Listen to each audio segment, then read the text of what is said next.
첫 번째 시간에는 창세기 19장의 그 배경, 역사적인 배경, 지휘적인 배경, 이런 역사적인, 지휘적인 이런 배경을 선지자들은 이것을 영적으로 어떻게 보고 있는가, 이런 것들에 대한 그 바탕을 까는 말씀들을 나눴어요. 이제부터는 이제 선지자들이 해석에 따라서 성경이 해석하는 대로 그 이제 노선을 따라가는 거예요. 이게 이제 성경의 흐름을 따라간다 그래요. 반드시 성경을 읽을 때는 흐름에 맞춰서 이해를 하는 거예요. 자기 뭐 견해가 이렇다 저렇다 그건 다 소용없는 소리인 거예요. 어떤 근거를 가지고 선지자들이 어떻게 해석을 해놓으면 그 해석을 신약 성경에서는 어떻게 적용을 하는가, 그 다음 계시록에서 결론은 어떻게 내리는가, 이런 것을 추구를 이렇게 해나가야만 가장 정상적인 신앙인 거예요. 창세기 19장에서 가장 중요한 문제는 주께서 자기 땅, 자기 백성들을 위하여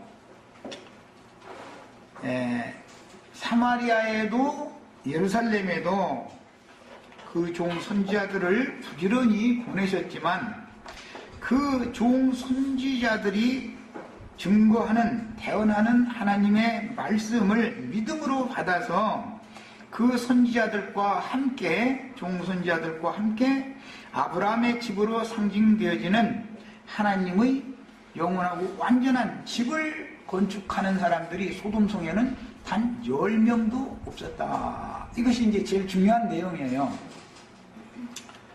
의인 10명이 없다 이렇게 말을 하면은 세상적으로 뭐 다른 이제 이런 사람들이 소돔성이라는 그 큰 성읍에 10명이 없냐 이제 이렇게 생각하는데 그런 뜻이 아니다. 10명이라는 것도 물론 숫자적으로 뭐 10명이라는 꼭 그런 의미만을 말하는 것도 물론 아니겠지만은 그런 세상적인 의인을 말하는 것이 아니라 아브라함의 믿음의 자취를 쫓는 그런 신앙 인도를 위해서 보낸 사자들이 매 세대 가운데 있게 마련인데 그 종 선지자들이 보낸 증인들을 동역할 사람은 10명도 안 된다. 다 가라지들이다 이 말이에요. 소돔 왕과 소돔성의 어떤 고모라성이면 고모라성의 성주에게 동역하는 해서 큰 성을 이루는 이런 사람들은 많지만 주의 증인들과 동역해서 주님의 왕국, 주님의 집을 세우는 자들은 너무 희소하다 그 말이죠. 너무 적은 무리만이 구원을 받는 거다. 지금 이 말을 하는데 목적이 있는 거예요. 그래서 소돔성이라고 그러면은 어떤 세상 나라라는 생각을 가지고 있지만 그것은 아브라함 당시는 가나안 땅에 있는 소돔 왕국이라고 하는 그런 어떤 살렘 왕국과 다른 어떤 나라였었어요. 그건 뭐 그것이 아니다라고 말할 수는 없죠. 그러나 그것은 하나의 표상일 뿐인 것이고 영적 적용을 할 때는 주님의 집인 주님의 몸된 교회가 있고 이것은 에베소서는 거룩하고 흠이 없는 영광스러운 교회다 이랬어요. 계시록 히브리서 12장에서는 하늘의 장자교회다 그랬어요. 계시록 12장에서는 어린 양의 신부된 거룩한 성 새 예루살렘이다. 이제 결론은 이렇게 나오는 거예요. 그런데 그와 반대되는 큰 성을 건축하는 많은 무리가 있으되 주님께서 파송하신 여기서는 천사들로 상징되었지만 주인들의 증거를 동역해서 함께 하나님의 뜻을 이루는 무리는 10명도 안 되는 것으로 이것은 너무 소수의 무리밖에 없는 거다. 아주 없는 건 아니고 물론 그때 당시 상황으로 봐서는 롯과 아내와 두 딸은 나왔어요. 그랬는데 그러니까 결국은 4명이었죠. 두 딸은 정혼한 신랑이 있었었죠. 남편감이. 그런데 그 사람들까지만 나와서도 6명은 나와야 되는 건데 그 둘도 나고당해버리는 거예요. 안 나와버리는 거예요. 자기 장인이 가서 천사들이 말을 전해주니까 농담으로 여겨버리더라는 거예요.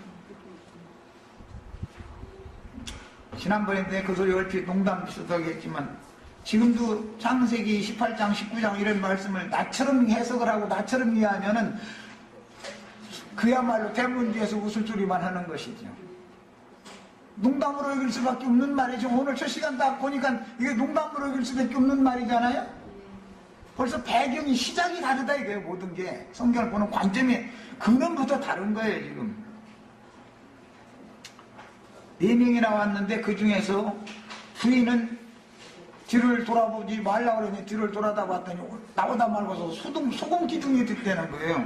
얼마나 동화 같은 얘기예요. 사람이 막 달려가다가 뒤를 이렇게 본 채로 소금 기둥이 딱 돼가지고 이렇게 계속 서 있는 거예요. 얼마나 재밌어 이게. 이거 동화책에 나올 법한 말이죠. 사람들이 다르면 그거 뭔 재미로 그걸 설명을 할까요 그걸. 그래서 성경이라는 건 그렇게 사람 얘기가 아니다. 하나님의 말씀이다 이 말이에요.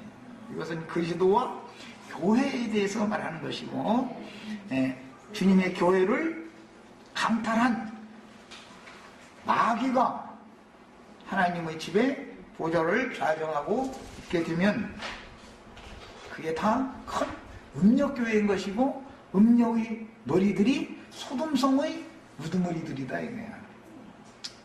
노소라고 그랬는데 장로들과 청년들 그런 뜻이에요. 원문대로 하자면 그냥 그 순에서 그 사람들이 지도자의 급에 있는 사람들이다 이거예요. 이 사람들이 와서는 우리가 너희 집에 들어가는 그 사람 끌어내봐. 우리가 그를 상관하리라. 그 말은 알아보리라 이 말이에요. 알아보리라. 킹제임스 성경 번역이나 알란트 번역본이나 이런 번역본들은 아주 정확한 번역에는 우리가 알아보리라. 번역을 잘한 거예요. 그런데 이제 상관한다라는 개념은 우리가 그와 육신적인 관계를 맺겠다. 이제 그런 뜻으로 본 것이죠. 물론 그런 의미가 없는 것이 아니에요. 이제 그것은 육적으로 관계성을 맺는 이것은 그렇게 해석을 하게 된 배경에는 내 딸을 두 처녀 딸을 너희한테 내줄 테니까 그에게 너희 눈에 좋은 대로 행하고 내 집에 들어온 사람들에게는 악을 행하지 말라라고 말했으니까 운명의 흐름을 봐서 로마교 신부들이 가만히보니까 이것은 남색하겠다는 뜻이구만 해서 번역을 이렇게 해버린 거예요. 성경 의도대로 번역을 않고 이렇게 번역을 하는데도 다 뭔가 그럴싸한 이유가 다 있는 거예요. 이만큼 성경을 바르게 한다는 게 어려운 거지요. 자, 하나님은 악의 도성인 소돔 왕국으로 상징된 악한 자의 아들들이 신앙 지도를 하는 자기 땅의 자기 백성들에게 당신의 종들을 부지런히 파송하셨지만 오는 대로 자기네들의 율법신앙적인 교리와 자기네들의 종교법을 가지고 하나님의 종 선지자들의 말을 어떻게든지 해서 말에 올무를 걸어서 그를 자기네들의 교법에 의해서 재판을 해서 죽이고자 혈안이 돼 있었지 그들이 정말로 진실로 하나님이 보낸 종 선지자들이라고 영접하는 자가 너무너무 없었던 거예요. 지도자들이 그러니까 아무것도 모르고 그냥 그야말로 무턱대고 믿는 소돔성의 신자들은 하나님이 보낸 종 선지자들이 심판한다고 해도 웃어넘기고 이성에서 나와야 구원받는다고 해도 웃어넘기고 안 듣는 거예요. 이것은 그때 당시만 그러면 그러고 지금은 잘 들으면 뭐 문제가 뭐 될 필요가 하나도 없지요.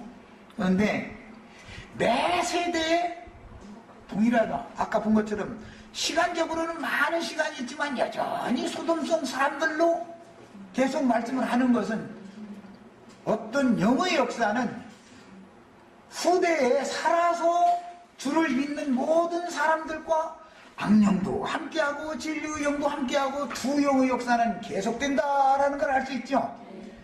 생존 세계에 살아있는 사람들과 두 영의 역사는 반복되는 것이다. 오늘날도 그러니까 당연히 이런 일이 있는 거예요. 오늘날도. 그러면 강대상에서 소돔성 사람들이 의인 10명이 있어가지고 멸망받았다고 강대상에서 설교하는 사람이 자기가 소돔의 관원이라는 의식이 너무 없다. 성경을 너무 오해하고 있는 거예요. 자기는 자기는 그야말로 의인이야. 의인이고 이 세상에 의인 10명이 없다는 거예요. 자기가 소돔의 관원이고 고모라의 백성들, 자기가 가르치는 자들은 고모라 백성들이고 자기는 소돔의 이 관원인데, 방백인데, 그걸 너무 간과하기보다는 모르는 거죠. 모르는 거죠. 의식이 없는 거죠. 야, 롯이라는 이름 자체가 가려진 자라는 뜻이에요. 여러 번 말씀드렸어요. 가려진 자예요. 그러니 롯이 눈을 뜬 자 같으면 거기서 나오라고 천사가 가서 말할 필요도 없이 그곳에 있을 일이 없죠. 눈을 뜬 자 같으면. 그런데 롯은 방달봉사에 눈은 멀쩡히 떠 있는데 안 보여요. 방달봉사라고 그러죠. 지금은 이제 과학이 발달해서 뭐 저기 허옇게 보이게 팩트끼는 거 뭐라고 그러죠?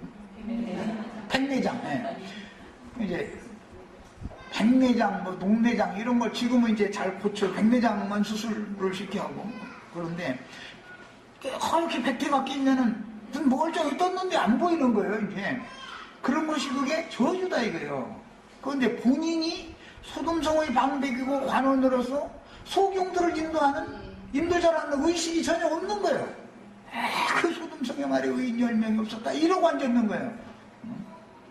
자기가 소경 중에 대장이고 소경 호봉들 다 앉혀놓고 나서 지금 소돔성 방백으로서 그 짓을 하고 있는 건데도 자기 예배당에 모이는 사람들이 다 소경들임에도 불구하고 소경이 소경을 같이 인도를 하니까 두덩이가 앞에 있으면 둘 다 같이 빠지는 거예요. 이제 그런 이치를 너무 모르고 있는 거예요.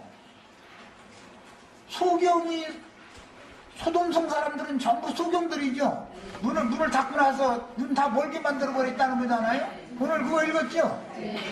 그러니까 문을 찾느라고 그렇게 막 그냥 힘쓰고 용써도 문을 못 찾더라는 거예요. 나름대로는 자기들한테 와서 말씀 듣고 가르침 받으면 다 천당으로 간다고 하지만 그들이 천국문을 못 찾는 자들이다 이거예요. 그들이 본인들이 그냥 소경들이잖아요. 그 소경들한테 인도를 받으면 같이 소돔 왕의 왕국 골짜기라는 곳에 추락한다 이 말이에요. 무슨 말인지 아시겠어요? 소돔성에는 유황계천이 있어서 꺼지지 않는 그 유황계천에 빠져들어 못 나오지요. 그런데 소경이 인도를 열심히 해서 소경 따라갔더니 인도한다는 게 어디로 인도냐면 유황계천 왕의 골짜기라고 하는 소돔 왕의 왕국이라고 하는 그 골짜기로 다 몰려가서 다 같이 빠져 죽인다. 지금 이 말을 하는 거예요. 뭐 여기 창세기 19장 사실은 다 끝났는데 이렇게 하면은 이런 이치를 너무 모르고 있는 거예요 지금. 하면서 남한테만 팔 일을 해서 있는 거예요. 이게 얼마나 놀라운 이야기인지를 아셔야 되겠어요. 주님과 증인들을 박해하고 죽인 큰 성으로 결론되어지는 소돔과 고모라와 아드마와 스보임 등의 성읍들에는 왜 원래는 5성읍이죠. 한 성읍이 빠졌죠. 소알도 소돔 왕이 다스리는 영역이잖아요. 그런데 왜 4성읍이 제시가 됐을까? 5성읍 중에 한 성읍은 겨우 구원 얻을 자들이 들어가는 성이 있어요. 그러니까 기독교계가 다 멸망받는 건 아니죠. 소알성에 들어가는 사람도 있긴 있어요. 그런데 그건 완전한 데 나간 게 아니죠. 시온산성에 들어간 게 아니잖아요. 자, 이 얘기를 하는 거예요. 그럼 4성이 남았는데 왜 넷을 말을 했을까? 온 땅에 예수 믿는 사람은 천지사방에 그렇게 많은데 다 심판골짜기 지옥 자식들이다 그 말이에요. 그런데 그 중에 한 성읍 소알성으로라도 도망을 가면 겨우 구원을 받는 거예요. 겨우. 이해하셨죠? 소돔성의 심판에 대한 성경을 읽을 때 우리는 가장 먼저 하나님의 심판 순서를 먼저 알아야 돼요. 하나님은 먼저 당신의 집에서부터 심판을 하는 것이지 세상 나라를 먼저 대끔 심판하는 게 아니죠. 그런 게 아니에요. 하나님은 자기 집에서부터 심판을 시작하셔요. 그리고 세상 나라 심판이라는 것은 자기 집 심판이 끝난 다음에 최종적으로 하는 거예요. 그러니까 심판하는 처소가 당연히 두 곳이 있게 되겠죠. 자기 백성들을 심판하는 소돔성이라고 하는 소돔 왕의 왕국 골짜기, 시딤 골짜기라고 하는 그 이제 시딤 아카시아 나무들이 거기 이제 자라는 곳이다라는 뜻으로서 이것은 가시나무는 그건 생명나무들이 아니죠. 가시나무 본성, 아카시아 나무 본성 잘 그것은 가뭄도 않다. 가시나무, 아카시나무는 가뭄도 않다. 그런데 우리가 다 원래 아카시나무들이었죠. 그것이 유황계천 골짜기에서 자라는 나무들이다. 이거예요. 시딤 골짜기다 그랬어요. 그래서 그곳에 빠지면 전부 다시는 나올 수 없는 유황계천 불못에 들어간 거예요. 야, 하나님의 심판을 먼저 자기 백성, 자기 집부터 심판을 할 때 그들을 먼저 지옥불철들에다가 빠뜨리는 거예요. 야, 하나님의 심판 이제 신약성경에 보면 본다 하는 자들은 보지 못하게 하는 것이 하나님의 심판이죠. 공의로운 심판의 첫 번째는 뭐예요? 본다 하는 자들은 눈이 안 보이게 만들어버려요. 그런데 눈을 멀쩡하게 떴는데 못 봐. 성경을 그렇게 많이 알고 신학적으로 또 무슨 원어 성경이 어떻고 막 단어가 어쩌고 해가면서 아는 것은 이만큼 아는데 그것에 오히려 가려버려. 그것이 백내장되게 만드는 것이 말하자면 이래가지고 소경되게 만들어버리는 거예요. 이것이 1차적인 자기 백성에 대한 심판이다. 이걸 알아야 되는 거예요. 사람이 세상적으로도 교만하면 보이는 게 없다 그러죠. 저게 말이에요. 하늘로 품절 모르고 교만해져가지고 말이에요. 배는 게 없는 꼼꼼한 이렇게 다툴 때 그렇게 말하죠. 영적으로도 마찬가지다. 영적으로도 교만해지면 성경을 사람의 관념으로 아는 지식이 많아지면 교만해지고 점점 사실은 하나님과 멀어지는 중이고 소경되어지는 중인데 백내장이 자꾸 껴가고 있는 중인데 본인은 자꾸 더 밝게 본다고 착각하는 거예요. 예. 이것이 심판이다. 1차적인 심판이다. 최후 심판은 그가 그런 짓을 계속 하다가 누구나 육신을 한번 죽어야죠. 그 다음에는 심판이 있죠. 뭐를 심판하는 거 이제 영혼 심판이 있는 것이다 이거예요. 그때 완전한 심판에 들어가는 거예요. 야, 지금 창세기 19장을 이해할 때는 이런 기초 지식이 갖춰져 있은 다음에 성경을 읽어 들어가야 되는 거예요. 그 다음에 롯이 소돔성의 장로들과 청년들한테 제안을 하기를 내게는 남자를 가까이 하지 아니한 두 딸이 있으니까 그들을 내가 너에게로 이끌어내리니 너희 눈에 좋을 대로 그들에게 행하고 이 사람들은 내 집에 들어왔은즉 이 사람들에게는 아무 일도 저지르지 말라. 자기 집을 그렇게 아껴요. 천사들도 롯의 집에 원래 들어가려고 안 했어요. 우리 그냥 소돔성 그냥 길거리에서 그냥 하룻밤 그냥 자고 가겠다. 그냥 한 번에 우리 집에 오시라고 했다는 거예요. 전도는 열심히 한다 이 말이죠.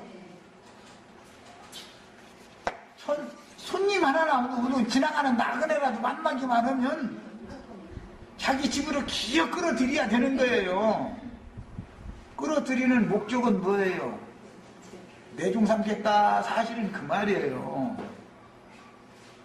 나처럼 이건 계시에 속한 문제니까 교회 누구와 함께 무슨 교회를 세울 것은 계시에 속한 문제니까 올 사람은 오고 주님께서 보내주면 올 거고 주님께서 아니면 나가게 하면 또 나갈 거고 나는 와도 크게 반가 안고 나가서 그것 때문에 가슴 아파하고 이렇게 앉는다. 주님이 알아서 할 일이니까.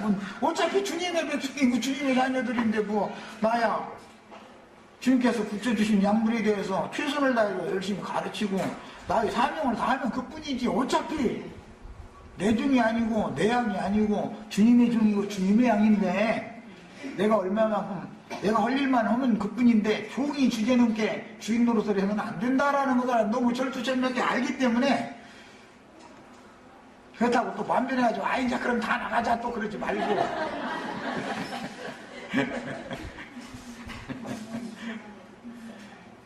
사람이 오고 가는 거에 대해서 개념이 없다 이거예요. 사람 하나 만나면 기어이 집으로 끌고 들어가는 것은 다 속으로는 꿍꿍이 속에 있어서 그러는 것이지 저한테 해코지 나오고 손해나게 생겼으면 절대 그렇게 않습니다. 이해하셨죠? 네.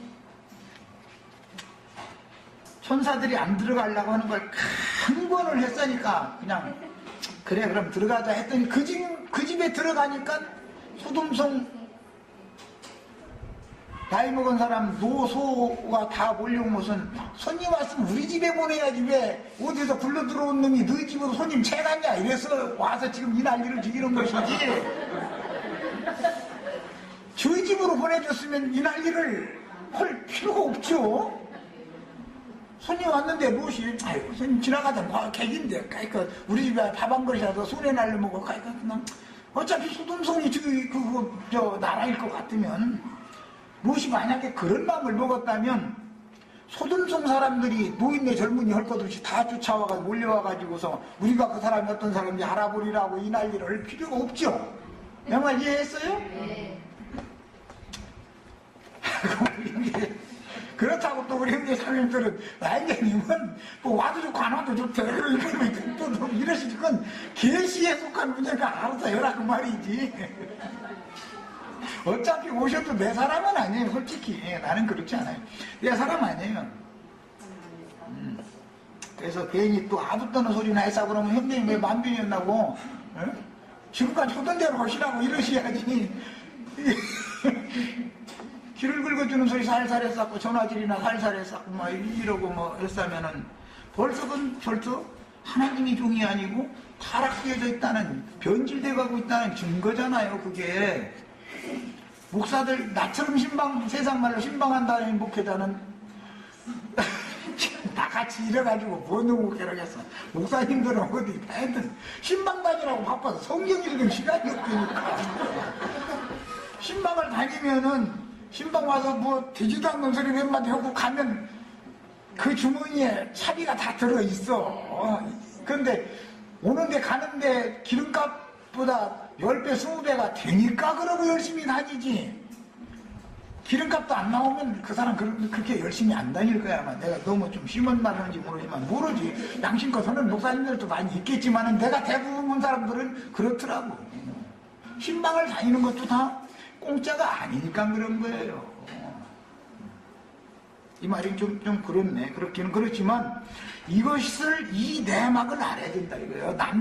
이 노소 이 사람들이 왜 로스의 집에 쳐들어가지고 그 사람 내놔 우리가 알아볼게 우리가 알고자 하노라 이 말이거든요. 우리가 상관하겠다 그랬는데 원문대로 하자면 이 야다라는 말은 알다, 이해하다, 깨닫다 이런 뜻. 동침이라는 말도 그런 의미도 있어요. 하지만 더 중요한 것은 그가 어떤 자인지 우리가 알아보겠다라는 말이에요. 자, 그렇게 와서 소란을 피우는 것은 까닭이 왜 그런다고요? 왜 소돔성에 들어온 손님을 너희 집으로 다 끌어들이느냐 이 말이에요. 지금 놔두면 내가 채갈 건데 왜 네가 채갔냐 이 말인 거예요. 그러니까 내놔라 그러는 거예요. 이런 이치를 하셔야 돼요. 자, 소돔성에 있으면은 사람 가지고 서로 찢어. 자기 사람 만들려고 다. 이것은 예배당 목사님들의 꿍꿍이 속이 다 그런 줄 아셔야 돼. 그 사람을 하나님의 것으로 그리스도의 배필로 그리스도의 아내가 되도록 신부가 되도록 중매하고자 해서 그러는 마음이 전혀 아니다. 이것을 아셔야 돼요. 이런 것이 배경에 감춰져 있다 이 말이에요. 그래서 다 자기 눈에 좋으면은 다 자기 아내를 삼는 것이, 자기 종을 삼는 것이 목적이기 때문에 소돔성 사람들은 말은 소돔 왕국이다, 그리고 한 소돔 왕의 왕국 안에 있는 종들이다 그러지만 사실은 어떻게든지 해서 내 사람 만드는 것이 목적이다 이거예요. 이런 것을 중심으로 지금 말하고자 하는 거예요. 야, 유대인들은 태음력을 사용을 했고 항상 저녁이 되고 아침이 되는 것으로 하루를 계산을 했는데, 이런 계산법은 영적으로 어둠에서 빛으로 나가는 것이다. 인간이라는 건 다 어둠에 잡혀 있는 것이고 빛이신 하나님을 향하여 나가는 것이다 라는 개념이다 이거예요. 그러나 애굽 사람들은 태양력을 사용한다, 이 말은 자신들은 밝히 본다 라는 기초가, 신앙의 시작이, 셈족은 우리는 어둠에 잡혀있는 자다라는 인식이고 애굽 사람들은 우리는 밝히 본다라는 인식, 신앙의 시작이 거기에 출발하기 때문에 서로 안 맞는 거예요 이게. 외적으로는 태음력을 사용하냐 태양력을 사용하냐의 문제였었어요. 그러나 그것은 단순한 문제가 아니다. 히브리인들이 사상한 우리는 모두 어둠과 죽음의 그늘에 앉은 자들이기 때문에 빛과 생명이신 구원자께로 향해서 나아가야만 영생할 수 있다, 영원히 살 수 있다라는 걸 추구하는 거예요. 이것이 신앙인 거예요. 그런데 무엇이 장막문에 정오의 장막문에 앉아있는 그 아브람과 반대로 해가 질 무렵에 소돔 성문에 앉아있었다. 소돔 성문에 앉아있는 사람은 어둠과 죽음의 그늘에 앉아있는 모든 율법 종교 지도자들을 대표하는 사람이다. 아브라함은 빛을 사모하는 사람이었어요. 그러니까는 장막문에 앉았는데 정오에 빛이 충만할 때 하나님을 만난 거예요. 그래서 그런 차이가 있는 거예요. 그 다음에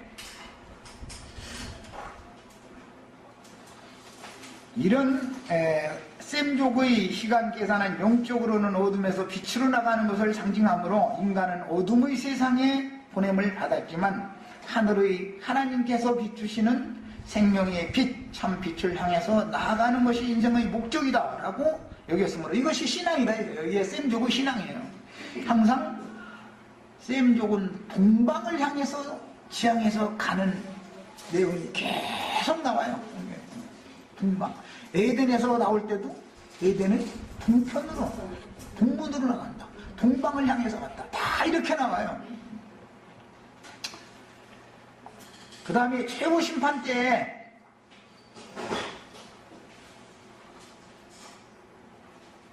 피 뿌린 옷을 입은 메시아께서 자기 백성들을 구원하러 오실 때도 보면 동방, 동쪽에서 오는 메시아를 이 이사야 53장이에요.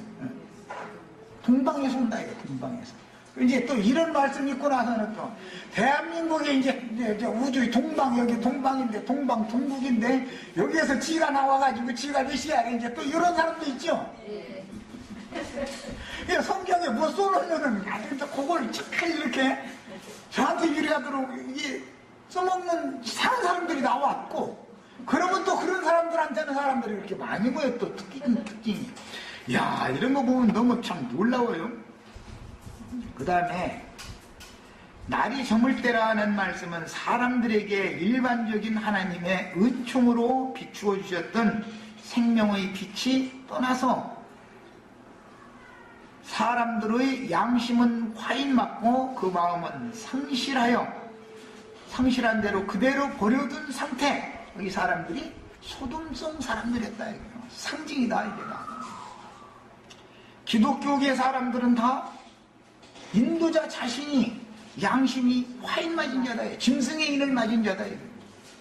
그런 사람들한테 계속 가르침을 받으면 똑같이 양심이 다 무뎌지다가 나중엔 무감각해지다가 나중에는 짐승의 마음으로 딱 바꿔져 버린다. 굳어져 버린다. 그래서 하나님께서는 생명의 빛을 잃은 소돔성 사람들은 어둠과 죽음의 그늘에 다 앉아있는 자들로 보는 거예요. 예수님이 오실 때 뭐예요? 큰 빛이 비춰지기를 어둠과 죽음의 그늘에 앉은 자들에게 비춰지는 거예요. 소돔성에 주님이 찾아오셨다 그 말이에요. 자기 땅 자기 백성에게 찾아왔을 때 자기 백성이면 빛의 아들들이야 되는데 세상의 어둠보다도 더 배라도 어둠에 잡힌 자들이 됐다는 거예요. 자, 그래서 소돔성 사람들로 상징되어져 있는 유대교인들, 자칭 유대인에 대한 사탄물인 기독교인들은 자기 양심으로는 스스로를 절제하거나 조절을 할 수가 없게 되는 것이다. 기독교에 심취하면 세상 사람보다도 양심이 완전히 화인 맞아가지고 굳어져 버리게 되면 일반적인 은총도, 일반적인 빛도, 희미한 빛도 다 가려져 버리기 때문에 인간의 양심으로는 자기 자신을 제어하거나 조절을 절대 할 수 없게 되는 것이다. 이런 경우를 흘려서 배나도 지옥 자식이 됐다 이렇게 말하는 거예요. 인간이 짐승과 다른 게 뭐예요? 인간에게는 양심이 있다는 거예요. 짐승은 양심이 없잖아요. 그런데 양심이 짐승의 마음으로 인을 쳐지고 자꾸 씌우고 하니까 양심이라는 게 빛을 발할 수 없게 되더라고요. 완전히 어둠이 딱 그 사람을 잡아버린다. 그렇게 되면은 스스로의 자신 스스로는 자기 자신을 조절하거나 절제하거나 통제할 수가 없다. 자기 자신이 자신을 통제를 못하는 거예요. 이것은 무슨 뜻이에요? 빛이신 하나님이 그를 버리고 떠나가 버렸다. 상실한 마음대로 그냥 버려둬 버렸다. 여기에서 참 빛을 만나서 빛이신 하나님께로 돌아와야 된다는 거예요. 그래서 소돔성에 있는 한은 점점 어둠이 깊어지게 마련이지, 전혀 초저녁이지만 이제 밤이 오잖아요. 밤이 계속 내일 아침 돼야 해가 떠서 소돔성을 나오게 되는 겁니다. 소돔성을 나오는 것이 빛을 찾아서 나가는 것이다. 이것은 창세기 시작에서는 에덴 동산 밖으로 쫓겨난 상태를 상징한다. 에덴 동산 밖으로 쫓겨나면 기독교계가 생각할 때는 아, 그 사람은 죽으러 간다 생각하지요. 짐승의 가죽으로 옷을 해서 입혀주고 나서 에덴 동산에서 쫓겨날 때는 그를 누가 인도해서 메시아께서 구속하신 메시아께서 그를 인도해서 광야를 지나서 약속의 땅으로 데려다 놓을 것을 말하는 것이지, 에덴 동산에서 나왔다 해서 그것이 죽음을 향해 간다라는 말이 아닌 것을 너무 모른다. 에덴 동산에 남아있으면 그것은 뱀들이 권세를 주장하는 악령들의 소굴이기 때문에 그것에서는 일단 나와야 되는 거단 말이에요. 나오면 당연히 그것에서 강제로라도 끌어낸 하나님의 사자들을 인도자로 세워서 그들의 인도를 따라서 그들은 어디로 가야 영원한 생명처소로 간다는 것을 아는 사람들이 가야 돼요. 그들은 그냥 그 사람들과 동역을 하는 것을 이제 이것은 계시에 속한 문제인데 지금부터는 이제는 어려운 거예요. 이것이 이런 얘기하면 그러면 너한테 가야 구원이냐, 이제 결과적으로는 이러고 따지거든. 다른 사람들에게는 어쩔 값이라도 적어도 우리 지체들에게는 어떠한 사자를 만나서 누구와 동역을 해서 누구의 집을 세울 것이냐는 것이 인생의 목적이라, 신앙의 목적이라는 걸 꼭 깨달으셔야 돼요. 이것을 모르는 사람은 향방 없는 사람인 거예요.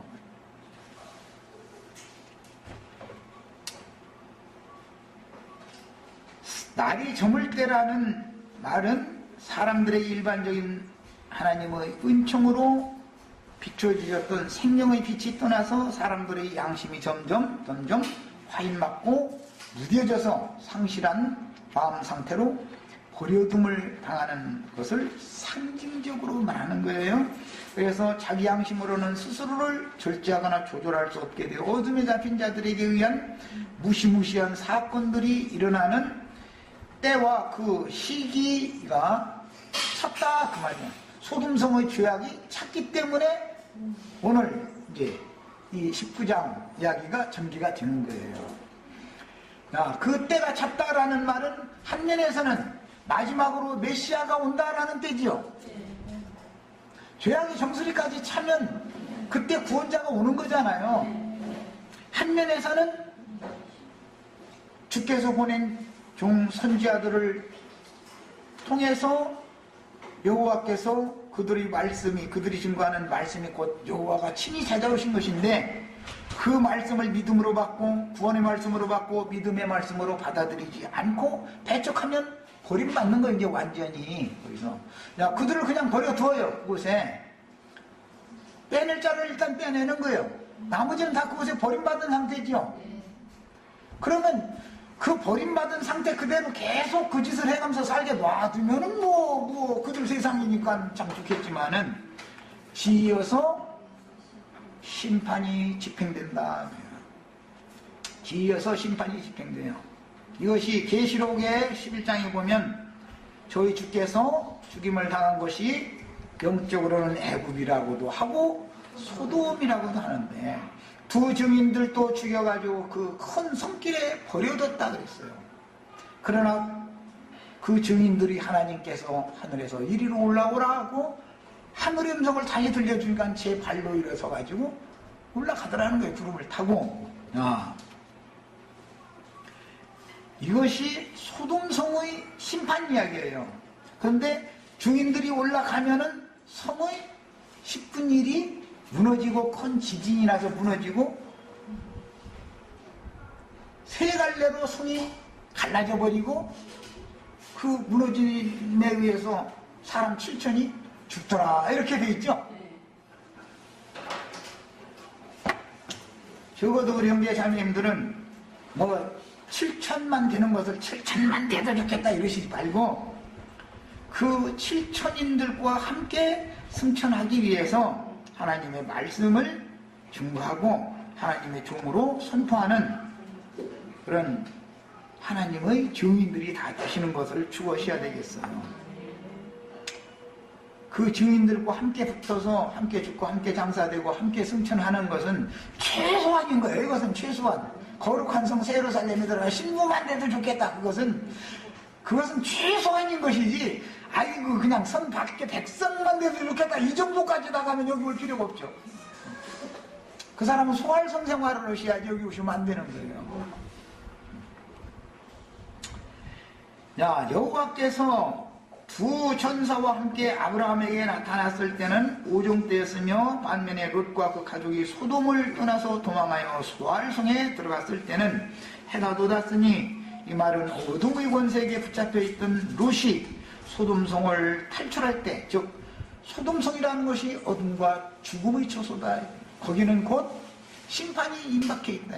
롯이 나오기만 하면 이제는 꺼지지 않는 유황불이 하늘에서 쏟아 부어질 거예요. 심판이 집행될 거예요. 두 증인과 7천이 승천을 하면 그 큰 성은 당연히 지어서 심판이 집행되는 것이죠. 이런 얘기다 이 말이야 이게. 그래서 지금 두 천사와 소돔에 이른 때를 계시하는 말씀의 시작에서 날이 저물 때라고 하신 말씀은 음란의 도시 소돔성 사람들의 영적인 상태를 계시하는 상징적인 말씀이 되는 것이다. 세상 끝 추수 때이며 주님이 세상에 오셔서 죽임을 당한 때요 두 증인들이 영적 애굽이요 소돔성에 보내심을 받아 사역을 마치고 죽임을 당하고 큰 손길에 버려둠을 당했으나 그 발로 일어나서 승천하시는 때가 임했다. 주님이 먼저 소돔성에 왔었었죠. 소돔과 고모라 성이 뭐예요? 예루살렘 성에 온 거잖아요 사실은. 그것은 흔히 말하는 초림 주님이 그렇게 하신 것이고 두 증인들이 소돔성에서 죽고 승천하신 것은 재림 주님의 역사를 비유하는 것이다 이 말이에요. 그러면 그 일이 있음에도 불구하고 끝내 소돔성에 남아있으면 소돔성은 뭐가 되는 거죠? 이번에 마침 우리 홍영재님 질문이 있어서 내가 이제 참 어떻게 성경을 이렇게 딱딱 맞춰서 질문도 그렇게 그 시기에 맞춰 하나하나 그것도 난 생각해보기도 했는데 그 큰 성 소돔성은 포도주 틀이 되는 것이다. 포도주 틀. 거기에 들포도나무 악한 포도송이 소돔과 고모라의 포도송이 이걸 싹 걷어가지고 단으로 이제 그 추수 말씀, 천국 말씀하실 때는 가라지를 먼저 단으로 묶는다. 어떻게 하려고? 풀무에 넣어서 불사르려고. 그러면 가라지를 먼저 묶어서 먼저 불사라서 심판한다. 그러면은 세상 사람도 심판한다는 말이 아니죠. 기독교인들 중에 거짓 그리스도인들, 거짓 제자들을 단으로 딱딱 먼저 쳐가지고 심판은 어디서부터 먼저? 하나님의 집에서부터 심판하는 거예요. 그래서 먼저 가라지 단을 묶어서 먼저 심판하는 얘기는 거예요. 세상을 먼저 심판하는 게 절대 아니에요. 하나님의 집에 있는 가라지 무리를 먼저 단으로 묶어서 심판하는 거예요. 그런데 마태복음 13장에서는 풀무불에 던져 넣는다 그랬어요. 풀무라는 것은 애굽, 세상을 말하는 거예요. 애굽은 늘 쇠풀무라고 그러죠. 이 세상은 육신이 고난받는 쇠풀무죠. 세상에 전에도 없고 후에도 없는 큰 환난의 때가 온다 그 말이에요. 롯과 그 가족이 소돔성에서 나오면 뒤이어서 세상에는 짐승의 때가 온다 그 말이에요. 전에도 없고 후에도 없는 환난의 때가 오는 거예요. 그 성에서 지금까지 큰소리 뻥뻥 쳐가면서 잘 먹고 잘 살던 사람들 이제는 한번 뒷맛을 한번 봐야 돼. 그래서 7배나 뜨겁게 불을 평상시에 인간 사는 것도 참 우리 윤자매님 인생 사는 게 쉽지 않지. 너무 뜨거운 불 통과하는 게 쉽지 않지. 그런데 한꺼번에 그 몽땅 받아봐라 해가지고 불을 7배로 뜨겁게 막 풍무지를 막 해버려. 땔감도 아주 막 잘 타는 땔감으로 그냥 바짝 마른 나무들만 싹싹 이렇게 저주받은 무화과나무 심판할 때 예루살렘 성 심판할 때 그렇게 했죠. 바짝 마른 나무들이 뿌리에서 붙은 도끼로 찍어가지고 예루살렘 성에 꾸역꾸역 다 모여들게 만들어가지고 거기다 불쳐질러 버려요. 뭔 말인지 아시겠어요? 기독교계도 반드시 이런 날이 온다는 것을 믿으시기를 바랍니다. 반드시 유대인들의 때 유대인들을 심판할 때 소돔성 예루살렘을 그렇게 심판하신 것처럼 큰 성 바벨론이라고 하는 기독교계도 반드시 주님께서 예언하신 그 말씀은 온 지구상에서 이루어진다라고 확대 해석을 해서 선포를 했기 때문에 말씀대로 이루어지는 것을 꼭 믿으셔야 되겠어요. 예루살렘과 유대에 있었던 일은 온 지구상에 반드시 이루어지는 거예요. 왜? 온 지구상에 주님이 증거하신 천국 복음이 다 전파된 다음의 일이니까 그런 거예요. 마지막으로 지금 그곳에 있는 자들을 불러 빼내러 하나님께서 사자들을 보낸 거예요. 우리 형제 자매님들 기독교 계에 보냄을 받은 것이 영광으로 생각하시기를 바라요. 그러려면 모든 진리를 다 장비하고 있어야 될 거 아니겠어요? 반드시 세속화되어진 타락한 기독교 계에는 큰 음료 교회는 바다에 산을 들어서 던지라면 그와 같이 된다라고 하는 말씀이 응하는 때가 와요. 그 계시록에 나오는 말이에요. 이 산을 들어서 예수님이 예언했잖아요. 너희가 적은 믿음, 겨자씨 하나만한 믿음만 있어도 이 산을 들어서 바다에 던지오라 하면 그렇게 된다. 이걸 기도해라고 했어요. 무슨 말이에요? 유대교는 반드시 심판 주는 것이다. 이걸 기도해라 이 말이에요. 세상 교계는 반드시 심판날이 온다. 계시록에 보면 힘생천사가 맷돌을 들어서 바다에 던지는 것처럼 무거운 돌 들어가지고 바다에다 좀 첨벙하고 깊이 빠져버릴 거 아니에요. 상징이죠. 세상과 함께 심판, 영원한 심판, 멸망받는 날이 반드시 오는 것이다. 이것을 꼭 믿으셔야 되겠어요. 이런 기본 배경을 깨닫고 계셔야 이제 앞으로 다음 일요일 날 또 다음 일요일 날 계속 나가는 이제 창세기 19장 말씀을 읽을 때 눈이 열리시기를 바라요. 자, 오늘은 여기까지 합니다.